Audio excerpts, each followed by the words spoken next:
নমস্কার বন্ধুরা, আমি সুমিত্রার রান্নাঘর থেকে বলছি। দেখুন, আজকে একটু স্প্রিং রোল টাইপের করব। তার জন্য দেখুন সমস্ত কিছু আটা ময়দা মেখে এগুলোকে আমি একটু কালো জিরে দিয়ে মেখে একটু ময়দাটাকে আমি ময়ন টয়ন দিয়ে মেখেছি। মেখে এটা দেখুন ময়দাটাকে আমি একটু রেডি করে নিয়েছি। এবার এইগুলোর মধ্যে আমি একটু একটু হালকা হালকা করে লাগিয়ে নেব। আপনারা জানেন, আপনারা করেন, আপনারা তো আমার থেকে অনেক ভালোই করতে পারেন, তবুও আমি আমার মতন করে আপনাদেরকে একটু দেখাচ্ছি বন্ধুরা।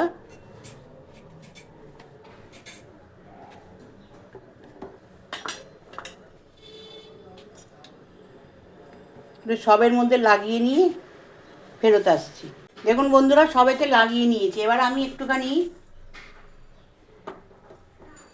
পুর করে রেখেছিলাম, বাদাম টাদাম সব কিছু দিয়ে একটু পুর করে রেখেছিলাম। সেই পুরটা আমি ধনে পাতা কাঁচা লঙ্কা সব বেটে আমি ভালো করে পুর করেছিলাম বন্ধুরা।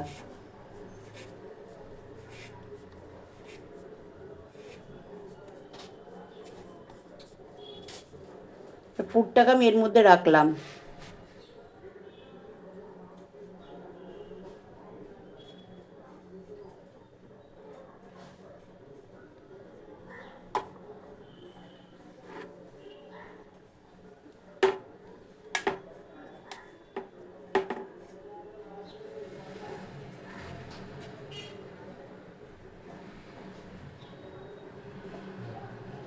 এটাকে ভালো করে নিয়েছি বন্ধুরা। বাকি আর একটা করে নিয়ে আমি ফেরত আসছি।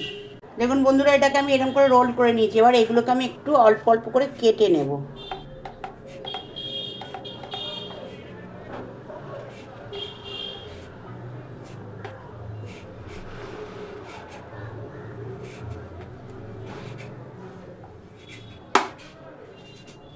এগুলো ভালো করে কেটে নিয়ে বন্ধুরা আমি এবার এগুলো একটু ভেজে নেব।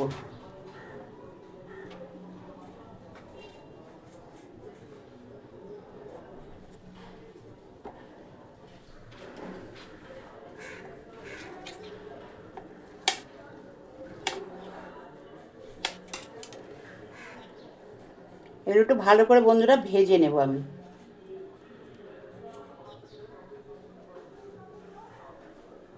আমার তেল গরম হয়ে গেছে, দেখুন তেল গরম হয়ে গেছে।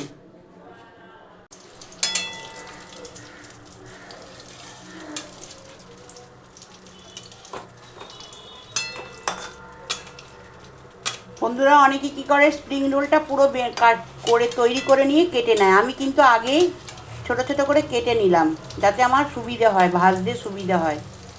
ওই জন্য আমি এরকম করে আগে পুরো কেটে নিলাম বন্ধুরা, নিয়ে এটা তৈরি করলাম। বাকিটা করে নিয়ে আমি ফেরত আসছি। দেখুন বন্ধুরা, এগুলো কিন্তু আমার ভাজা হয়ে গেছে। দেখুন একটু আস্তে আস্তে মানে গ্যাসটা একটু কমিয়ে আস্তে আস্তে করে ভেজেছিলাম, ওই জন্য খুব সুন্দর ভাজাটা হয়েছে। আর একটুখানি আছে, ভেজে নেব। যেগুলো ভাজা হয়ে গেছে বন্ধুরা, ওগুলো আমি একটু তুলে নিচ্ছি আগে।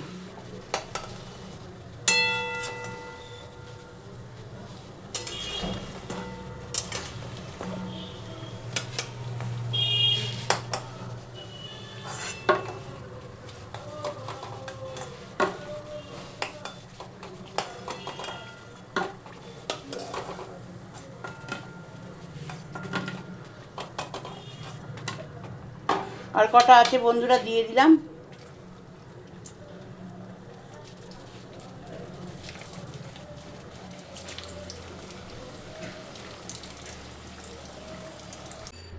দেখুন বন্ধুরা, এটা কিন্তু আমার রেডি হয়ে গেছে। এই রেসিপিটা যদি আপনাদের ভালো লেগে থাকে, আপনারা আমায় সাবস্ক্রাইব করবেন, সাইডে থাকা বেলটা দাবিয়ে দেবেন, লাইক করবেন, শেয়ার করবেন, কমেন্টে অতি অবশ্যই লিখবেন আমি সুমিত্রার রান্নাঘর থেকে বললাম। স্ন্যাক্সে করে খাবেন, বাড়িতে লোক আসলে ফটাফট করে করে দেবেন, করে খাবেন, বিকেলে স্ন্যাক্সে খাবেন, যখন ইচ্ছা তখনই খেতে পারেন। আপনাদের ভালো লাগলে আমাকে লাইক কমেন্ট শেয়ার করবেন। যদি কিছু লেখার থাকে অতি অবশ্যই লিখবেন। নমস্কার বন্ধুরা।